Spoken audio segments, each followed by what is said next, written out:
प्रिय छात्रों, हिंदी के इस शिक्षण सत्र में आपका हार्दिक स्वागत है। आज हम काव्यखंड के अंतर्गत महादेवी वर्मा के दूसरे गीत के प्रथम भाग का अध्ययन करेंगे।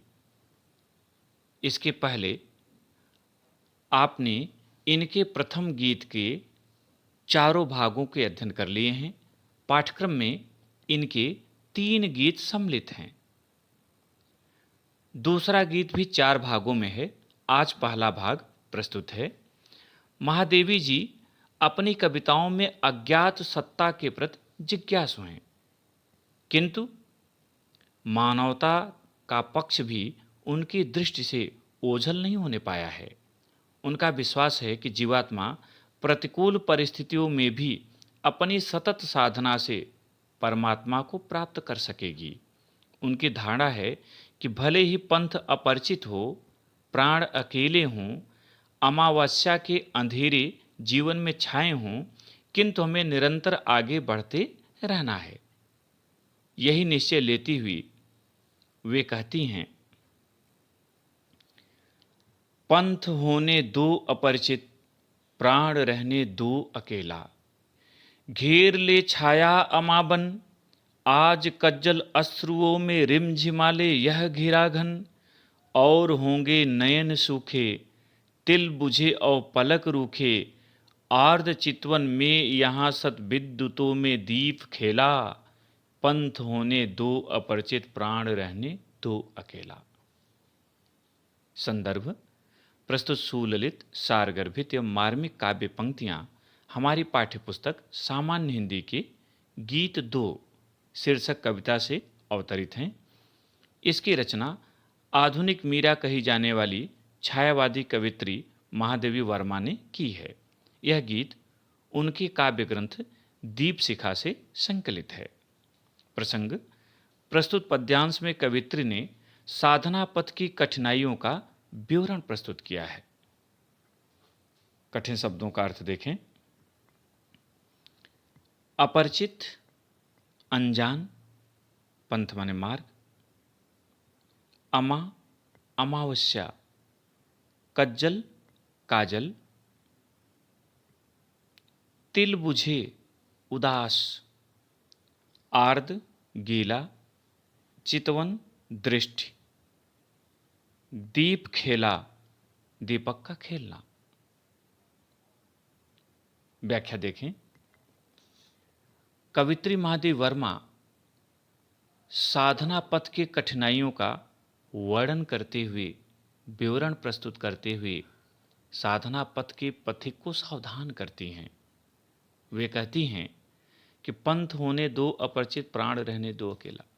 कि हे प्राण, भले ही साधना का पथ अनजान हो, अपरिचित हो और उस पर चलने वाले तुम एकमात्र यात्री हो, फिर भी तुम्हें साधना के पथ पर आगे बढ़ते रहना है। घेर ले छाया अमावन, भले ही अमावस्या के रात्रि की तरह अपनी ही छाया, अपना ही प्रतिबिंब रास्ते को घेर ले, चारों तरफ अंधकार फैला दे। आज कज्जल अश्रुओं में रिमझिमाले यह गिराधन, अथवा आंखों में लगे हुए काजल बादलों के समान आंसुओं की वर्षा करने लगें, किंतु चिंता करने की आवश्यकता नहीं है। और होंगे नयन सूखे, ऐसी समस्याओं से घबराकर जो नेत्र सूख जाते हैं, तिल बुझे और पलक रुखे, जिनकी पलकें झुक जाती हैं,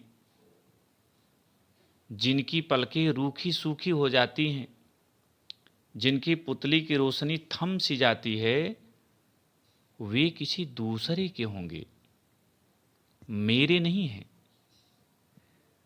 आर्द्र चितवन में यहाँ सत विद्युतों में दीप खेला।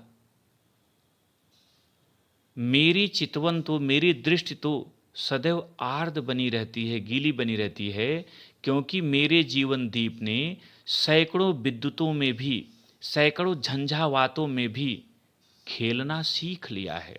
अर्थात कष्टों से घबराकर पीछे हट जाना मेरे जीवन दीप का स्वभाव नहीं है, क्योंकि मेरे जीवन दीप ने इन कठिनाइयों में भी, इन बाधाओं में भी जीना सीख लिया है, आगे बढ़ना सीख लिया है। काव्य सौंदर्य देखें। प्रस्तुत पंक्तियों में कवित्री का वेदना भाव अभिव्यक्त हुआ है। यहाँ रस शांत है, छंद मुक्तक है, अलंकार अनुप्रास और भेद का अतिशयोक्त रूपक का एक भेद। भाषा शुद्ध साहित्यिक खड़ी बोली, शैली गीत शैली, गुण प्रसाद और शब्द शक्ति लक्षणा। पद्यांश पर आधारित प्रश्न देखें। पहला प्रश्न, प्रस्तुत पद्यांश का शीर्षक तथा कवित्री का नाम लिखिए। उत्तर होगा प्रस्तुत पद्यांश का शीर्षक गीत दो यहाँ गिनती में लिखेंगे तथा कवित्री का नाम महादेवी वर्मा है। दूसरा प्रश्न, रेखांकित अंश की व्याख्या कीजिए और यहाँ रेखांकित अंश है आर्द्र चितवन में यहाँ सद्विद्युतों में दीप खेला। उत्तर, कवित्री कहती है कि कष्टों के आने पर भी मेरी दृष्टि आर्द्र बनी रहेगी। मेरे जीवन दीप ने सैकड़ों विद्युतों में भी, झंझावातों में भी खेलना सीख लिया है, जलना सीख लिया है।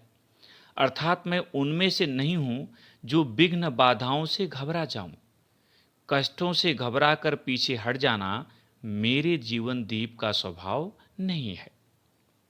तीसरा प्रश्न, प्रस्तुत पंक्तियों के माध्यम से कवित्री ने किस पथ पर आगे बढ़ने का आह्वान किया है। उत्तर, प्रस्तुत पंक्तियों के माध्यम से कवित्री ने साधना के अपरिचित पथ पर बिना घबराए एवं डगमगाए आगे बढ़ने का आह्वान किया है। चौथा प्रश्न, और होंगे नयन सूखे पंक्ति का भाव स्पष्ट कीजिए। उत्तर, और होंगे नयन सूखे पंक्ति का भाव यह है कि कठिनाइयों को देखकर जो आंखें सूख जाती हैं, जिन आंखों के तिल बुझ जाते हैं और जिनकी पलकें रूखी हो जाती हैं, वे किसी और की आंखें हैं, मेरी नहीं। पांचवा और अंतिम प्रश्न, महादेवी जी के जीवन दीप का स्वभाव कैसा नहीं है। उत्तर, महादेवी जी के जीवन दीप का स्वभाव कष्टों एवं कठिनाइयों से घबराकर साधना पथ से पीछे हट जाने वाला नहीं है, क्योंकि उनके जीवन दीप ने सैकड़ों विद्युतों रूपी कठिनाइयों का सामना करते हुए आगे बढ़ना सीख लिया है। प्रिय छात्रों, मुझे उम्मीद है कि आपको यह भाग समझ में आ गया होगा। इन प्रश्नों के उत्तरों को अपने उत्तर पुस्तिका में लिखें और अभ्यास करें। बहुत बहुत धन्यवाद।